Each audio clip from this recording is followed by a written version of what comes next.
Then the Lord said to Moses, "Go to Pharaoh and say to him, 'This is what the Lord says. Let my people go, so that they may worship me. If you refuse to let them go, I will send a plague of frogs on your whole country. The Nile will teem with frogs. They will come up into your palace and your bedroom and onto your bed, into the houses of your officials and on your people, and into your ovens and kneading troughs. The frogs will come up on you and your people and all your officials." Then the Lord said to Moses, "Tell Aaron, stretch out your hand with your staff over the streams, and canals, and ponds, and make frogs come up on the land of Egypt." So Aaron stretched out his hand over the waters of Egypt, and the frogs came up and covered the land. But the magicians did the same things by their secret arts. They also made frogs come up on the land of Egypt. Pharaoh summoned Moses and Aaron and said, "Pray to the Lord to take the frogs away from me and my people, and I will let your people go to offer sacrifices to the Lord." Moses said to Pharaoh, "I leave to you the honor of setting the time for me to pray for you and your officials and your people, that you and your houses may be rid of the frogs, except for those that remain in the Nile. Tomorrow."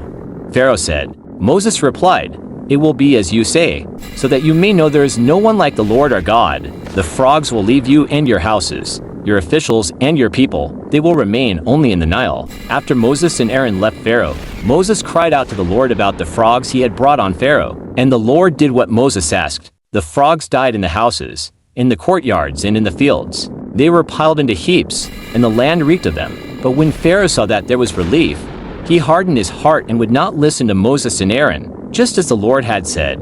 Then the Lord said to Moses, "Tell Aaron, stretch out your staff and strike the dust of the ground, and throughout the land of Egypt the dust will become gnats." They did this, and when Aaron stretched out his hand with the staff and struck the dust of the ground, gnats came on people and animals. All the dust throughout the land of Egypt became gnats. But when the magicians tried to produce gnats by their secret arts, they could not. Since the gnats were on people and animals everywhere, the magicians said to Pharaoh, "This is the finger of God." But Pharaoh's heart was hard and he would not listen, just as the Lord had said. Then the Lord said to Moses, "Get up early in the morning and confront Pharaoh as he goes to the river, and say to him, 'This is what the Lord says. Let my people go, so that they may worship me. If you do not let my people go, I will send swarms of flies on you and your officials, on your people and into your houses. The houses of the Egyptians will be full of flies.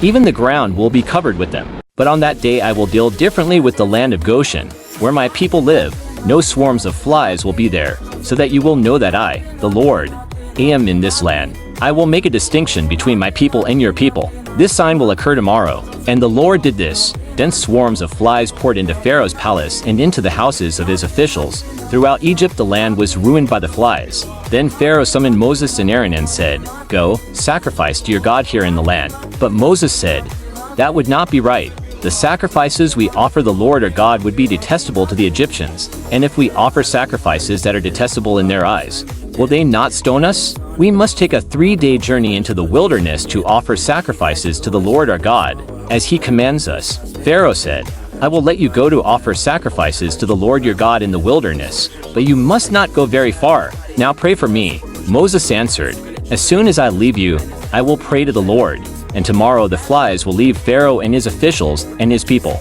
Only let Pharaoh be sure that he does not act deceitfully again by not letting the people go to offer sacrifices to the Lord." Then Moses left Pharaoh and prayed to the Lord. And the Lord did what Moses asked. The flies left Pharaoh and his officials and his people, not a fly remained. But this time also Pharaoh hardened his heart and would not let the people go. Exodus 8:1-3 to NIV.